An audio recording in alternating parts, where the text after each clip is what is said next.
Well, Dr. Tuyi Mebawondu joins us now. He's a former Assistant Secretary of the Medical Guild and a human rights doctor. Thank you for coming on this morning. Yeah, good morning. Good morning, viewers at home. What's a human rights doctor? What do they do? Essentially,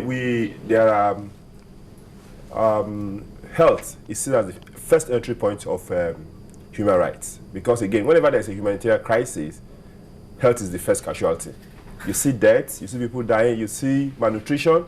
All those patients, all those people that are on the street now ends up with you, who's a doctor. So essentially, what we're saying is this, that health as a right must be respected. Then the second thing is this. In some cases, you see government using doctors to carry out punitive amputation, just to drive some things, or even label some people psychiatrists, just to really fight opposition. If you are in opposition, they will look at you and say, okay, you have psychiatric problem, and then what's the problem? So doctors can then stand up and say, no, this is not it. Though doctors are being used, but doctors can also stand up and say, no, we don't allow this.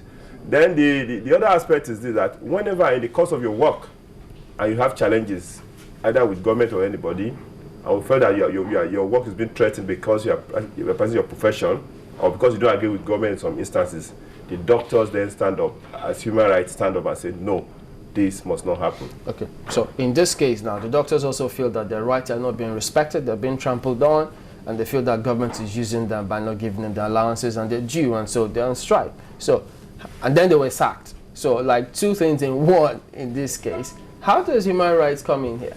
Yeah, essentially, let us be mindful of the fact that any worker at all, in any discipline, has the right to say that, listen, I want a better condition of service. Okay? It's legal, it's justifiable, and it's okay. Now, and fortunately, strike is one of those things. Okay? But my own point is this. When a strike becomes indefinite, and then the other thing is this. When a very, very essential sector is being threatened with strike continually, it's more than selfish act. It's cruel. Especially when we are looking at those people at the fringe of society, the blind, the halted, the withered, the sick, the poor. When we are looking at all these people, we know that again, if you now have to consistently, use strike to press home your demand in that critical sector, is selfish. And honestly, even from the point of evolutionary biology, if you are doing such a selfish act, you are imposing pain, serious pain, an effect on the third party. Because again, in health system, it's a triad. The government, the employee, the employers, and the consumers. The consumers are bearing serious, and that's why the doctors of human rights comes in. These consumers of health, the patient, the poor, the people that can rarely feed, are now bearing the brunt seriously. 3 days ago, my niece died. So my niece lost a baby, stillbirth, because doctors were on strike, because she was taken to one, barely qualified place somewhere at the border of Lagos, Ogun. Yesterday, a friend's wife, a 26-year-old lady, died of breast problem after delivery in Lut, and there were no doctors there. They moved her to another hospital. Of course, she died. So these are the casualties that we're not really seeing. So in this case now, what are the doctors supposed to have done? Not to issue an indefinite strike or keep working even if they're not happy, and then treat happily? How do you work that out? Now, I believe firmly that, you see, the declaring indefinite strike or incessant strike is poverty of thought. What are the other options that we can really explore to press our demands? Okay? Now, there's what we call work to rule. Okay? The doctors can go to lawsuit or whatever, where they quote, stand there and say that, listen, we're not going to our own private clinic, we're not doing any locum, we want to stay here and let everybody understand the challenges we're facing. Okay? But because again, for me, there's an issue of antitrust in this thing a bit. Because now the government hospital is closed up. You are not even hanging around there to say, okay, I'm not working. We saw what NLC did and Trade Union Congress did the other time. After about 5 days of protest, they said, okay, we'll give you 2 days. go on stock, we'll continue on Monday. That's a sensible thing. So my question is this. Okay, right, you want more money. Right, you want full freedom of comment. The question is this: what's the reason you have put in? But Dr. Tuyi, these doctors did not embark on an indefinite strike from day one. Yes. They have given the government several notices. They've suspended their strike. In fact, this one was a resumption of a suspended. They had given a 3-day warning strike, called it off. Government said nothing before they went on an indefinite strike. For me, yes, you see, like I said, options are there without really going on indefinite strike because there's a third part. Yeah, but what about what should government have done? You see, when we talk about sorry, allow me come in there. When you keep talking about the third part, now what about those other two, the employee and the employers? Aren't they bothered now? You make it look as if it's just the employee that should be bothered about the third part. What about the employer, which is the government? I agree. That's why I'm talking essentially about the third part, so that both of them can really understand the challenges we're facing. Okay. Now, but again, interestingly, the governor or the government didn't take Hippocratic oath. Tell us more about that. No. They didn't take it. What that one does is that the core of Hippocratic oath is this: your patient is the focus. Whatever religion he practices, whether he has money or he's not having money, whether he's even your enemy, you fought with him yesterday. Once he enters that place, you are supposed to really give that care. You are supposed to give that care. Once that compassion is lost in health system, because again, the effect is not just going to be on government, it's going to affect our patients, it's going to affect the doctors also, because if I declare strike incessantly, I'm devaluing my own perception with the public. We can't run away from that. Then the question is this: those days, I'll give you an example. In my days in Ife, I had a senior, the best student in surgery. What happened to him? They asked him to spend extra 3 months to learn how to comport himself as a doctor. So the medical profession is not about the money. The greatest joy you have is when your patient recovers. And we must not lose that. Is that why the government or the employer will take that for granted? Because you took some oath, then anytime you ask for some demands that ordinarily is, given in other places, then you will be ignored? This is what I know. Let me tell you my little experience working in government and then, even part of the medical guild. There is a process. Getting what you want in a government is a bureaucratic process. First, you start with request. I want this. Then we go into negotiation. That's the second step. Then we go into agreement and then implementation. It's a cycle. It's not a straight line. It's a cycle. At every point in time, I can make a request. We negotiate and agree again, and then re-implement. So it's a continuous thing. So we shouldn't allow the thing to get stuck at a point. We must be able to engage and allow the system to keep going. Okay, so whether or not we like it, it's a laborious, process. And sometimes you must admit that doctors will get tired, will get weary, of this laborious process of request and re-request and renegotiate, then re-agree, and then re-implement if you ever get to that stage. What other options were available to doctors, since it seems the strike is the only language the government understands? Well, for me, if I were to be in medical guild, I'll give you an example. During the first term of Ashwaji Ahmed Tinubu, our taxes was really hitting heaven. Okay, we're paying so much, more than 40,000 naira then. So what you do is this: we put together all those pay slips. We did a proper letter, and what we did again, we cited relevant laws or section of the of the public service that says that this and this is what's supposed to happen. Of course, it's tough. Let me tell you, if you have reason to claim money from government, maybe arrears, it takes time. But it's a system, and that's the system we're left with. Okay. Then we cannot at the same time now, undermine the system. What do I mean by undermine? Because again, the sack of the doctor is necessarily unnecessary. Okay, I will explain. It's an oxymoron, but I will explain. Necessarily, I'll start with the unnecessary aspect of it. Fact is that there are no doctors. Anyway, honestly, I can tell you that I know my number is less than 20,000. That's why I finished about more than 20 years ago. And up to now, we're not having up to 70,000 doctors in this nation. 70,000. We are not registered in MDCN register. But the point is this: out of that, last year, just barely about half of them renewed their registration. That means the rest have gone here, gone there, gone into gone into other telephone company or whatever. So now they have that renewed their registration. Up to 70 of them are in Southwest. Okay, so 30% didn't share by other states of the federation. Out of these 70% in Southwest, more than half of them are in Lagos, public, private, and all that stuff. So now, if you say, okay, I'm removing this number of doctors, you are not solving the critical problem of human resources for health. If I tell you the figure for pharmacies, the figure for lab tech and radiographer is even more scary. But necessary, the SAC necessary in the sense that now the foundation of public service is the public service rule. Pure and simple. At any point that, you see, I had been a product of such injustice before. I didn't call anybody. I went through the process of saying that, listen, I have to be heard. And I was heard, they said that. So now if you now undermine it, what do I mean by undermine? This is the simple thing. If I say, answer this query is not punishment. It's not fight. I will tell you that I didn't come to work because I went on strike. I will cite extant rules to back my reason for going on strike. And then I will tell you that labor law says I can do that.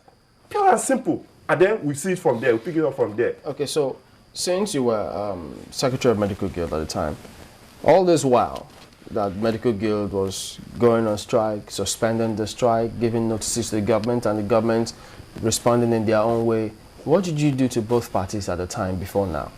Yeah, again, at a point in time when this thing was going on, I had reason to personally contact, because most of the people in Medical Guild, the last Medical Guild, most of them, you know, are like brothers to me.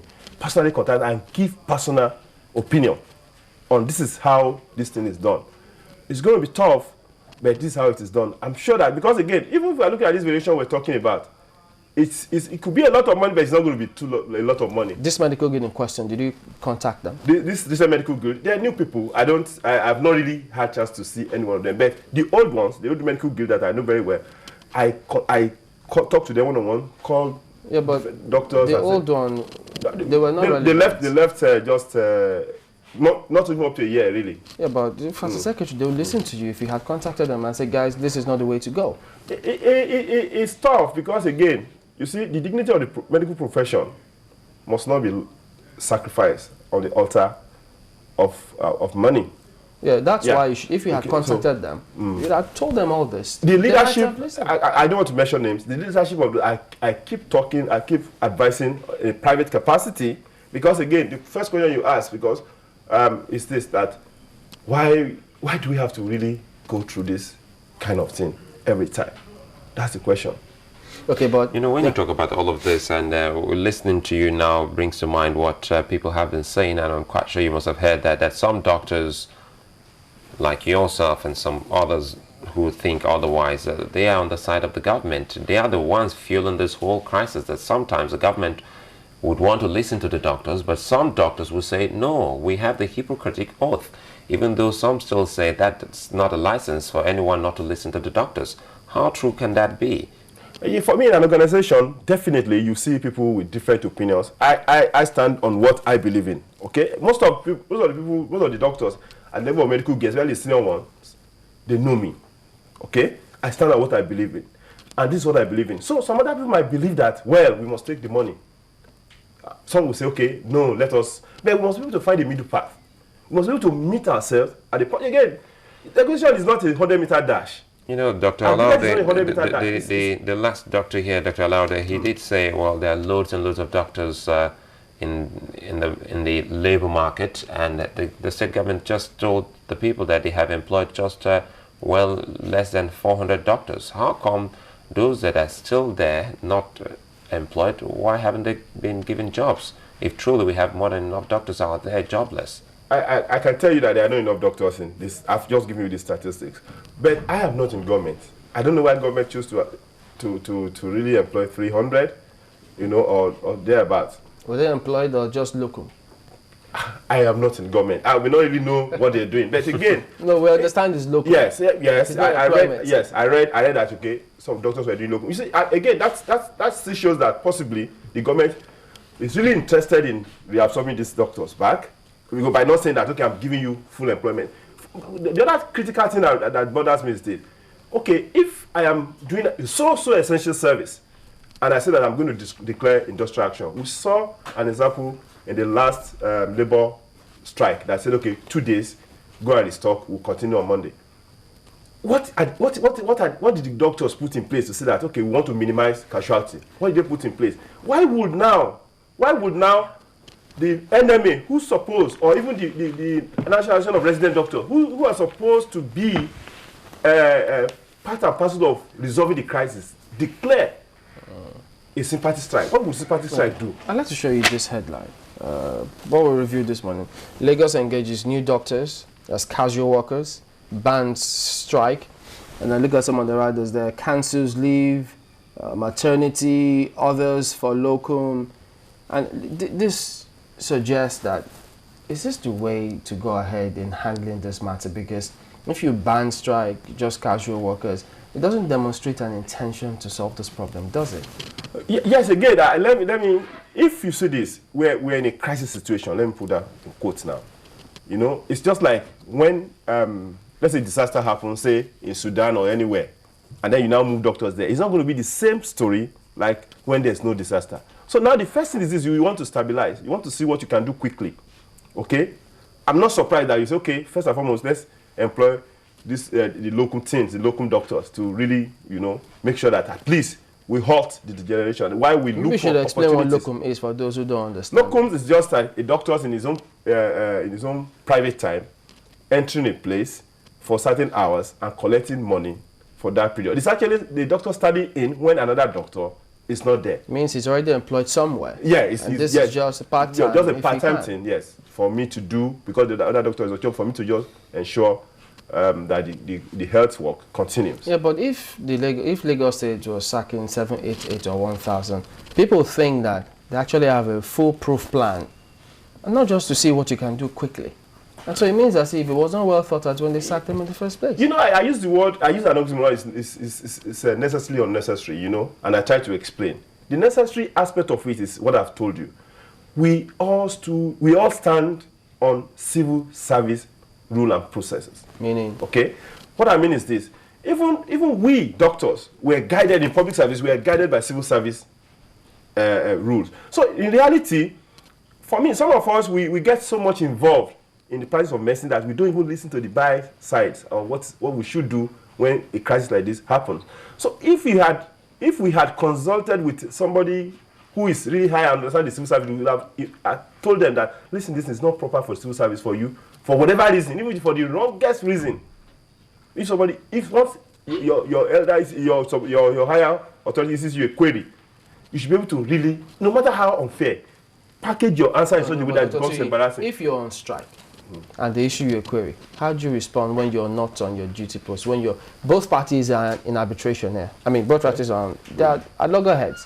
One party issues your query, and then the other party says, look, I'm not at work. How do you want me to respond to the query? So if there are dispute between both parties, should the responsibility of declaring something illegal rest on one party? Well, I got to understand, this is my understanding, I stand to be corrected, that the query came after they resumed from the warning strike. That was my understanding, except, you know, because again, how do you not serve a query to somebody who's on strike, really? So it came after they resumed from the warning strike. And we should have used that opportunity to really engage and see, you know, because I had several queries working with government. I answered my query. You know, I'm sorry to butt in here. I have to ask you, assuming you were the secretary of the guild at this particular point in time, I mean, first of all, would you ever have seen that this was possible, that the sack of about 800 doctors was possible, a possible line of action to be taken by the government? I wouldn't have really thought so. I mean, matter of fact, I wouldn't have thought so. It's totally unprecedented. Yes, I wouldn't have thought so that, you know, that we can have that number. Because again, the question is this: how do you really bridge the gap within the shortest period? Okay, now there are people that are on different drugs, different clinics, and all that. You know, what are we going to do about that? That's that's unprecedented. Now, assuming you were secretary of the guild at this particular point in time, you know, after the government had taken that particular drastic action, what would you be doing at this particular point? Absolutely. This is what I would do. Now, they're elders. there are opinion leaders, there are traditional leaders. I personally will go around them. I will approach even Nobel. I say, please, this is this challenge we're having now. It's going to be a national crisis. Please. And I will even use the opportunity. If the court says go back to arbitration, I'll use that opportunity and see people who can really engage, you know, the government. But to see how we can then go back and find a way of resolving this and say that, listen, these are your boys, these are small people, you know, don't let us take it this far. But again, it offers two unique opportunities. One for the doctor, and then also for the government. I mean, because opposition helps you. It's like opposition now. The opponent helps you. How? The government really needs to sit down and rethink the whole health system. We inherited this kind of line budgeting kind of health system from the colonial master. It's not helping us again, honestly.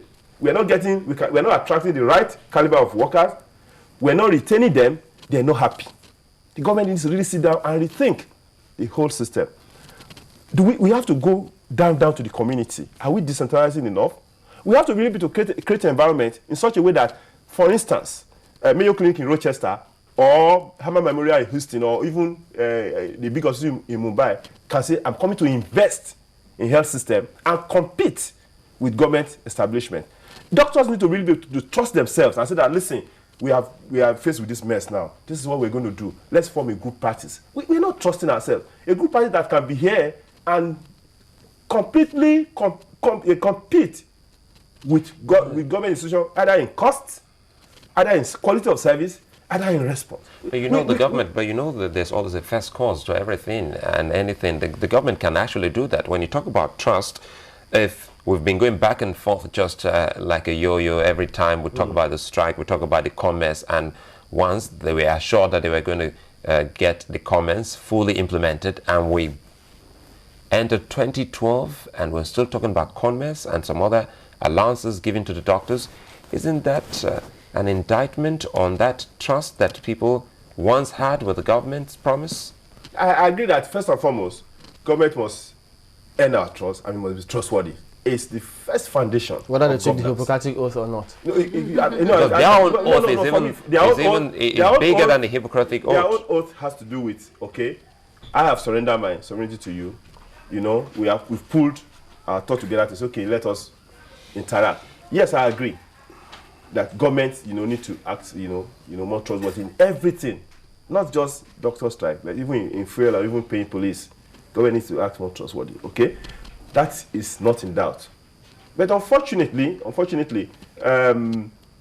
health is so peculiar, and I'm sure along the line somebody must be able to really be able to talk and us listening. We must be able to share egos on both sides. What would you recommend both of them do? First and foremost, there's a unique opportunity. The court says go back and negotiate. Okay, for me, if both of them should go back. If I were medical girl enemy, what I would do is this: I will seek, if I'm the president of enemy right now, I will go right ahead and look at key elders, whether in Lagos or the nation, and approach them. We don't want this thing to degenerate. We don't want to continue this way. Please help us, interact with this government. That process can start, and then Lagos State government should, as a matter of fact, say, okay, please, these doctors, because of intervention of this elder, we now stop this issue of sacking of everybody. Do they have to wait for the intervention of the elders, the state? No, because again, I don't know. What would you recommend? This is my own suggestion. Mm-hmm. This is my suggestion, because you see, there are ego on both sides, and it's okay. Yes, you've done this. I need to protect the instrument of governance. I can't be intimidated. And doctors say, no, we can't be casualized. We can't be treated this way. We have to really, if anybody's going to die, let them die. For me, first of all, let me apologize to the patients, to the consumers of health. We're not like that. At a time when the Governor General of this nation, of Nigeria, was on break, on holiday, some man who was a medical doctor was acting. So it was a noble profession that we must not really, yes, we need money, understand? But again, it's not that the money we're being paid, it's not that money can't take care of us, except we don't adjust. But in this country, it's a far cry from what you actually require, given the training that you all undergo, or the pain you put through No doctor will not like to be properly remunerated. You know that. And the problem we have now is that even, yes, at the moment, the state is encouraging people go to primary health care so that it's not that bad. But even when they get to primary health care, I mean, matters as little as blood counts, you have to refer them because facilities are not there at the primary health care level. Where do you refer people to? NMA, the medical doctors are on strike, both the state and federal. So they need to sort this out as fast as possible. I agree, they need to sort it out as fast as possible.